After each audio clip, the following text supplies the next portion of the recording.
almost everything that I need to say for the introduction. I can happily hand over to Gerlad. Gerlad, you are the expert in that field. Feel free to take over to introduce yourself, and we're happy to listen to that topic.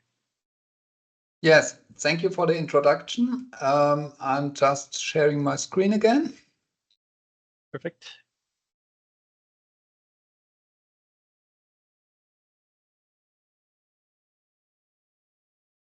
Here we are.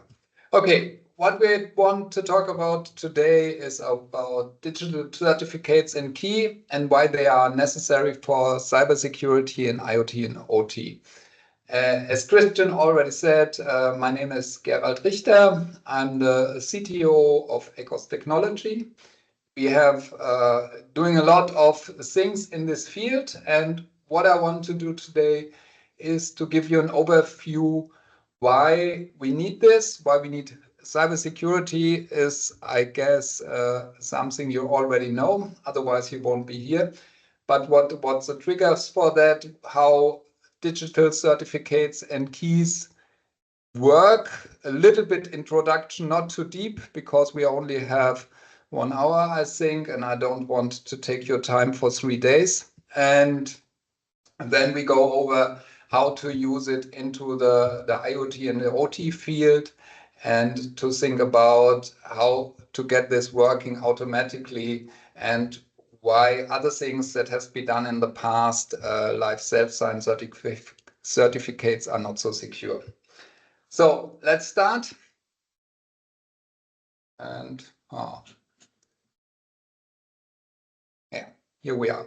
So as just a short reminder, I think you're all aware of this. We have this 2 EU directive and of security of network and information system, NIS2, and the Cyber Resilient Act. That's something that was done last year, and in about 3 years we all have to be compliant to this. And the NIS is about cybersecurity in companies and public authorities, and the Cyber Resilience Act is about cybersecurity of hardware and software products. This is something I think it's on the one side a big burden for all the industry to do this. On the other side, it's very necessary to be secure.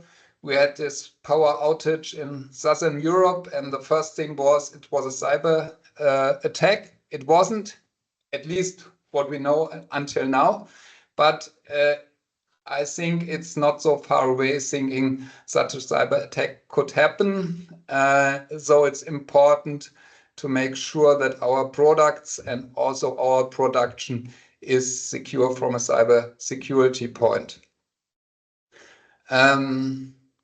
Yes, I skip over this stuff for the regulations. So what I want to introduce first is the idea of machine identities, because what we have nowadays is that we have an increasing number of communication, and that and the number of related devices is just going up, and they has to be secured. In the past, we had here we are. We have the automation pyramid, you know them. We have the process level, the field level, control level, and so on. And each level was only communicating with the level above and below. And the difference, that's what this picture tries to show a little bit, is that now everything communicates with each other, because you have, for example, some management in the cloud, some digital twins. We have things like asset administration shell, and we have other things that need communication, and for this reason we don't have this simple communication in this automation pyramid, but we have a communication that field devices directly communicate, maybe communicate with the SCADA systems, with the ERP systems and things like this. So the relationships are much more, and they are much harder to secure. Even if we go out in the field, out of the production in our industries, we have IoT devices, like most of the new washing machines, coffee machines and things like that, cameras, even cars a lot, have a communication and can be made communicate with the cloud. And this has to be secured some way. And that's the reason for this is they are not longer protected by the environment where they are placed, like it was in former times. Now everything is talking to each other. So, and to get this happen, to make this more secure, to secure all this, we need these machine identities. And just to say why we need it and what could be attacked is that in the first place, we have the current cryptographic methods are secure. So if you encrypt your data, then not the NSA or the Russian agency is not able to decrypt it, at least not today. And so this is secure. But what is not secure is if you don't use it in a proper way, if you use a wrong algorithm, if you do the wrong authentication and things like this. That's something we want to talk about later. And the other thing is that an attack can happen on the endpoints or the brokers because maybe there the data is not secured, is not encrypted. So these second and the last point are the points we have to make a view on and look that we secure it right. We need this machine identities. Machine identities is something you give a machine an identity, you can identify the machine. That's like a passport for mankind. So you have a passport, and if you show somebody else your passport, then he or she is knowing, okay, that's really you, that's your name and where you live and all these things. And this is necessary or basic a foundation to get security in the communication between machines, that they can identify each other securely. And that's also needed to make sure that we can have an integer communication, that the communication is not manipulated, and we can trace it, so we can make sure if something has happened anyway, that we can see why this was happening and make measurements to make it not happen in the future. There are a few challenges we need to talk about.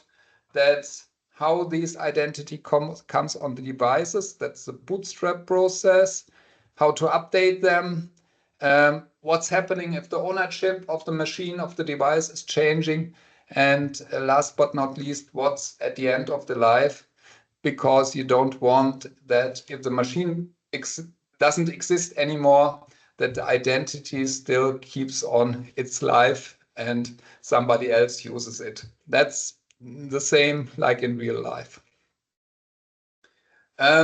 Yes, machine identity can implement it with different methods. You can just use a serial number, you can use a shared secret, a key pair. But what's done mostly is that you use an X509 certificate because that has a lot of benefits. We will see how this certificate works and why we have benefits on this. So one of the points is, of course, when we store it in hardware on a device, we have to make sure it's stored securely. For example, on a secure element, on a TPM or something like this. Because if we just store it, for example, on a removable device, anybody would be able to remove the removable storage, could remove the storage, put in another storage, and then the device has another identity, and then it's not secure anymore, of course.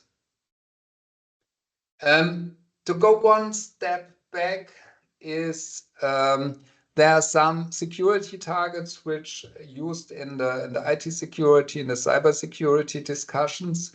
And I think that's something where we should keep an eye on also in IoT and OT security. The three main important things is the first is confidentiality. confidentiality. That means that nobody is allowed to read the data. So that's basically something you do by encryption. Then integrity, the data must not be manipulated anyway. And authenticity, so you should be able to know with whom you are communicating. Another thing that's important is we will take a look at these 3 security targets on the next slide. But something that's very important, we need to improve, need to make sure that these security targets directly met when the design starts. That's something that also the EU, the Cyber Resilience Act and NIS2 requires, that security must be considered from the beginning of the software and hardware development process. So when you start to develop a new device, a new product, you bring in place a new production, then you have to start directly think about security, because putting the security on an already existing devices, production system, field, floor, shop floor, that's most of the time very hard. And the other thing which is required by these EU things is the EU laws is that the device must be delivered with secure settings by default. So if somebody starts to use the product you produce, then it must be secure without that he or she has to do a lot of settings, has to have a lot of knowledge. So we have to make sure when we produce things that these targets are met. So let's get back to the security targets. The first one was the confidentiality. That means we need a secure communication between devices. If we see on the left side the picture from the introduction, we see there's a lot of communication around between different devices, and we have to make sure to be confidential that the communication only takes place encrypted.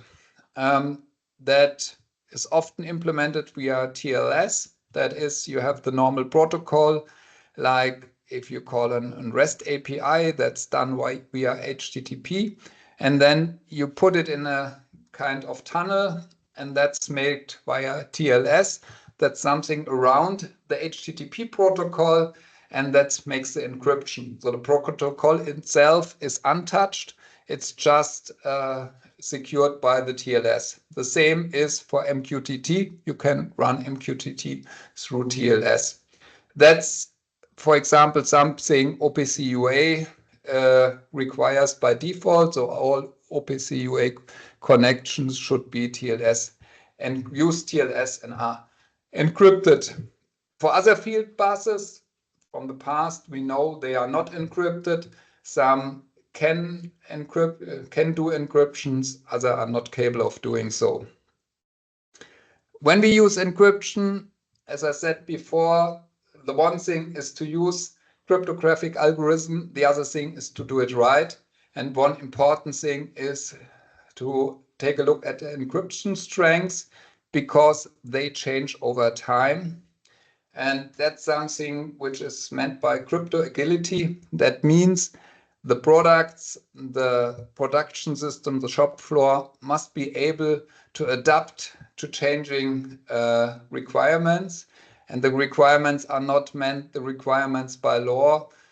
That might be also the case, but cryptography is just something, it's a very complicated mess.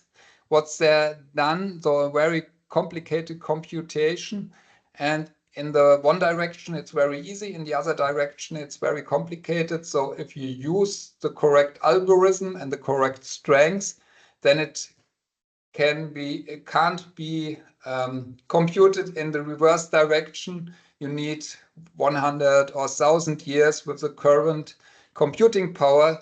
But if the computing power changes, then it might be a very much shorter time, and then you have to use a more strength encryption.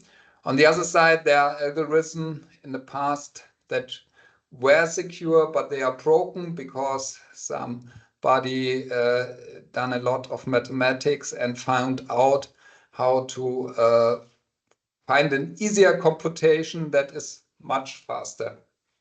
And therefore, we need in all our products and all our shop floors, everywhere where we use cryptography, also this crypto agility means we must be able to update things to be on time.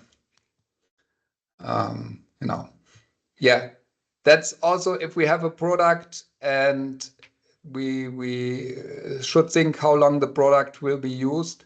And because if we use, for example, 2048 bits of encryption for an asymmetric algorithm, that was secure some years ago, but nowadays we says, okay, it's not secure anymore because of the changed computing power. So if we know our product will be in use for 10 years or 20 years, then we should start with much higher or longer key to be sure that the key is also secure as far as we can foresee it at the end of the life of the product.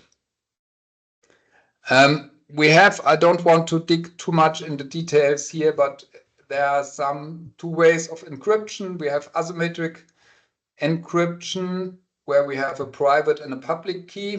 The public key can be simply publicated and the private key has to be kept secure. That makes the distribution of the keys much easier. On the one side, we have a symmetric encryption, and symmetric means that you have the same key on both sides. That's from the mathematical computation much easier, though this saves a lot of power, computing power, battery power. So there are algorithms that has to be used in devices which are don't have this power to use asymmetric encryption.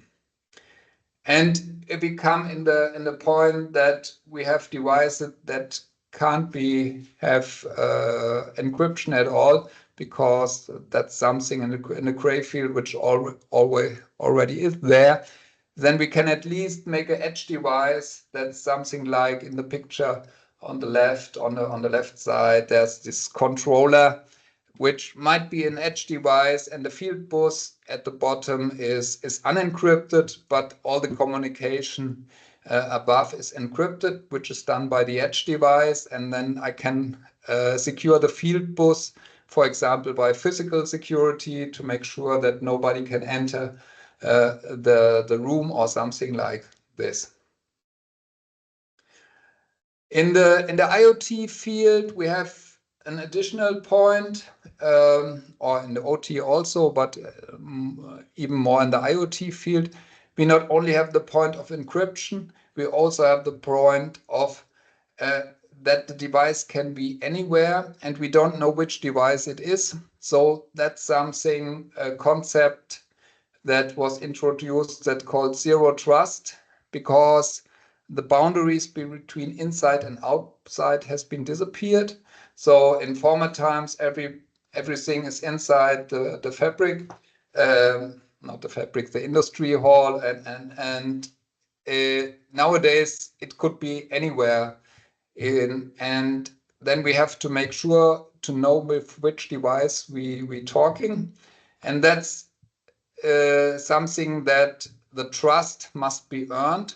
So in the first place, we said we don't trust anybody. And if somebody can prove that he or the device is really the device we expect it to be, then he can earn the trust, and we can then trust this device and make a secure communication. So zero trust doesn't mean there is not no trust, but it means trust must be earned before it can be used. And the last of the three security targets I introduced before is that we have the integrity. So if we have data we send across the network, we encrypt it, and encrypted data can still be manipulated. So if we do manipulating of encrypted data, then in the best case, we just get garbage at the other end, which might be not so good. If the hacker is very good, then he can manipulate the encrypted data, that he really manipulates the clear text in a way that we don't find, and then he can do a lot of harm. So also when the data passes through several hops, like we have an MQTT broker or mail gateway or something like this, then on this broker, when we have an TLS connection, then we have the connection from the device to the broker, and from the broker to the next broker, and then from the next broker to another system. But on the broker itself, it's not encrypted. So the broker itself, if it is hacked, there you can manipulate the message. And that can be done with everything that's indirect, like updates. You download the update on your hard drive, and on the hard drive it might be not secured, and somebody can tamper with it, and then you have a manipulated update image. So, and for this reason, data and code must be signed, digital signed. That's a way to make sure that if we sign the data and the receiver can verify the signature, then the receiver can be sure that the data is really the data that was sent by the sender and was not manipulated on the way.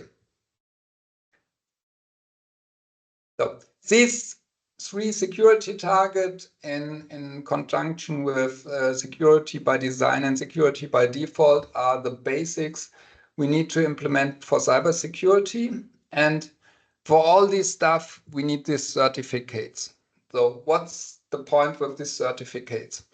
Certificates is link an identity with a key pair. So what we have here we have here two certificates, and this is one certificate is belonging to Alice, the other one is belonging to Bob. And both of these certificates have some data, like who has issued the certificate, what's the name of the certificate of the owner, there's something, how long the certificate is valid. And we have a key pair. So we have a public key, that's something we can share freely, and we have a private key.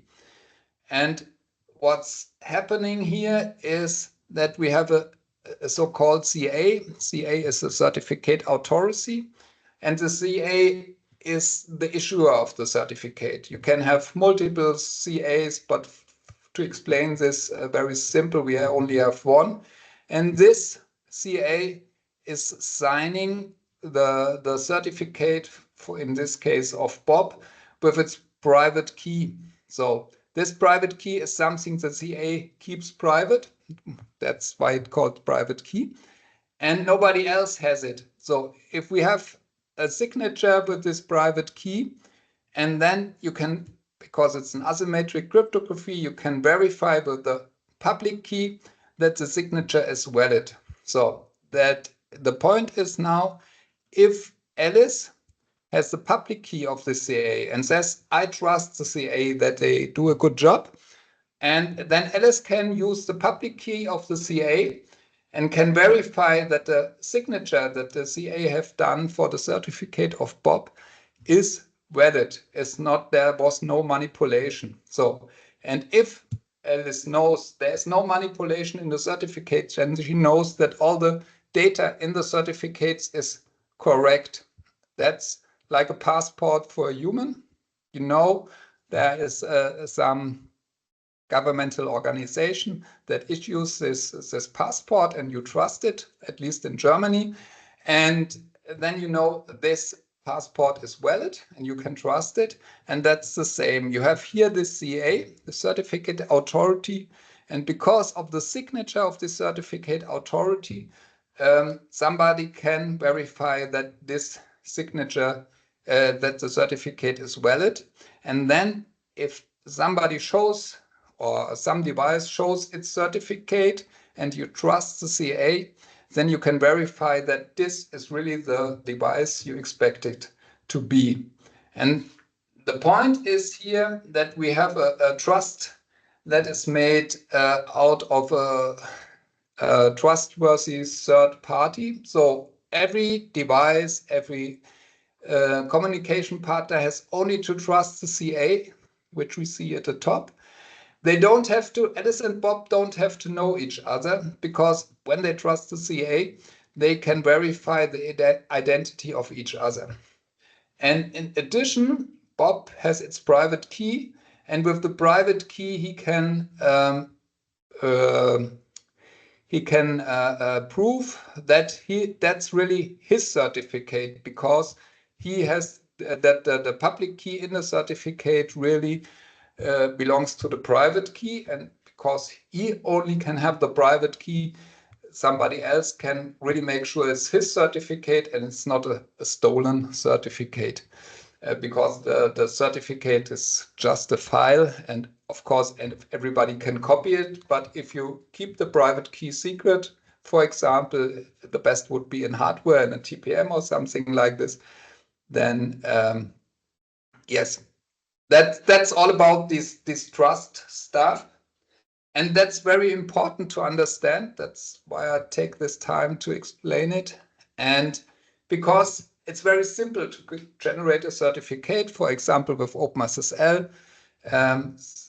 If you have already done it, you know with these 3 lines, the first line generates a key with 3072 bits. The next one, create a certificate request. That's something say, oh, I need a certificate. And the last line just signs the certificate with an existing CA. Then you have a certificate, you can just use it, you can make your TLS connections, and everything seems to be fine. But that's not the case, because that's just a standalone certificate that was issued by a CA that nobody else knows. And the problem of this is that for this reason, nobody else can verify the certificate. If we go back to this slide, we see we need this common CA, which everybody trusts, to get this trust relationship between the other parties. And if you do it like this on every device, and that's what was done in the past very often because it's very easy, then yes, you have a certificate, you have an identity, but nobody else can verify it. And what's happened is we just turn off the verification of the certificate, because otherwise it's not working. And if we don't verify the certificate, then a hacker can just step inside and exchange the certificate he shows with its own certificate. And because we don't verify it, we will see that there's a hacker in the line and, for example, manipulating our traffic. So for this reason, it's very important to not just create self-signed certificates. To manage certificates, there's a lifecycle management necessary. You need an overview and reporting, and what will come in the next slide is a distribution of certificates. It's very important, because if you have a big shop floor, you don't want to put the certificate on every device every time you install a new device or you deinstall some device. Even if you have a lot of products, you have, for example, you will product washing machine, and then there are thousands or millions. You don't want to put a certificate on each by hand manually, so you need an automatic distribution. There's something called validation, which is very important, because, as I said before, if you turn out the validation of the certificate, it doesn't make any sense. It doesn't help you. That's just if you have a passport, but nobody looks at it and says, yeah, it's fine, you just have a passport. You have to verify that you have the right picture on the passport, that the right things are written there, and you should not turn it off. And the validation is especially that a certificate have a lifetime. It's like on the passport, which said in 27, this passport is not valid anymore. That's the same with the certificate, and validation helps you to do this in a central place. And of course, you need to integrate in the other infrastructure that is all around, because certificates are not on its own. And a secure storage, especially for private key, because we've seen that the private key of the CA is for issuing certificates. And if this private key is some hacker gets access to it, then he can just issue his own certificate, which is a big security problem, of course. So coming to the enrollment of certificates, so how do we get the certificates on the machines? There are several possibilities. The first thing I want to talk, there are some standard protocols for enrollment. That's these four are commonly used. That is SCAP. SCAP is a very old protocol. There's EST, that's basically the following protocol from SCAP, which does something a little bit better than SCAP. ACME is a very new protocol that was introduced by Mozilla to do automatic enrollment of certificate, especially for web servers. And they want to have a service that provides certificates without, you don't have to pay for it. And before you have, if you have a public certificate, somebody verifies that you are the right one, that you have the right. And of course, that can't be done for nothing. So that ACME introduced a way to verify this automatically. And there's a CMP protocol, Certificate Management Protocol, which has a lot of possibilities. It's a very big specification. And yes, it's also a very old protocol, and in some regions, especially in OT, also in mobile, for mobile phones, base station and things like this, it's used a lot. But what's the same for all these protocols is that we have a device that wants to have a certificate. Then this device, which is shown by the one here, is it creates normally a certificate out of the creates a key, and out of this key it creates a certificate request that's basically containing the name, other data it wants to add to the certificate, and it's signed by its own key. And this request is sent to the ACME CMP EST SCAP server.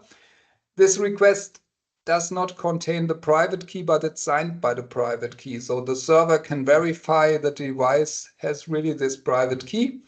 Then the request is verified by policy. So is this a valid request? Is the parameters inside okay? And if it's correct, then it's signed by the CA, and the enrollment server just sends it back to the device, and the device can install and use it. That's a standard way how enrollment works. That's very widely used in IT devices, in routers, firewalls, things like this.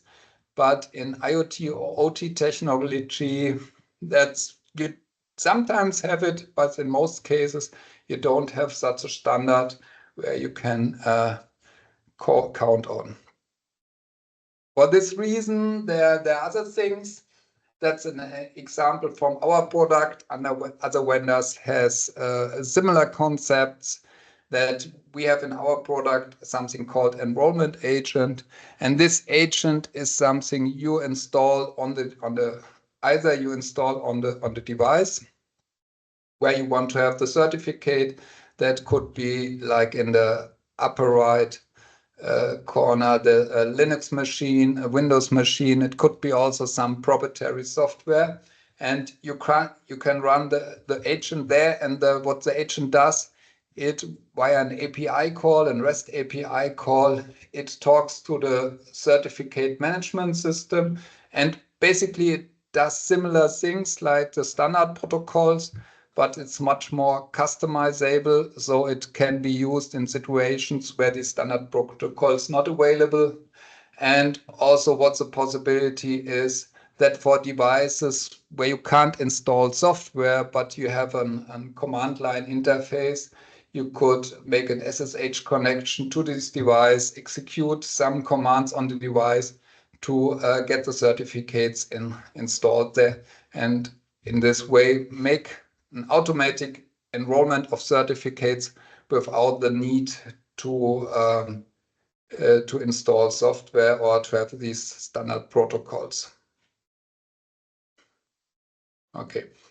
Then we have the OPC-UA case. In the OPC-UA case, the protocol itself has certificates inside. As far as I know, certificates, because it uses TLS connection, most of the OPC-UA installations in the past just use self-signed certificates. That's what I showed with these OpenSSL commands. These self-signed certificates, it works, but you are not able to really build a trust relationship, because in this case you would have tell every device to every other device which is the certificate of the other side, and make sure that they only trust this certificate. That does work for 2 devices or maybe 3 devices, but if you have a lot of devices, then it will not work. That only works with a clean setup CA. So for this reason, it's very important to make this setup. And in the OPC-UA specification, the Global Discovery Server, the GDS, is responsible for this. Though if a new device shows up on OPC-UA network and you have a Global Discovery Server, then the device asks the Global Discovery Server. First of all, it says, okay, here I am. Just let me know what should I do. That's what I can do. And then normally the GDS provides some configuration information, also makes this information available to other devices in the OPC-UA network. And what the GDS can do is that they talk to a certificate management system, and that they request a certificate. The system, the certificate management system, delivers the certificate back to the GDS, and the GDS can then, together with the configuration and other information, put these certificates on the device. And in this way, you can fully automatically enroll certificates in an OPC-UA environment.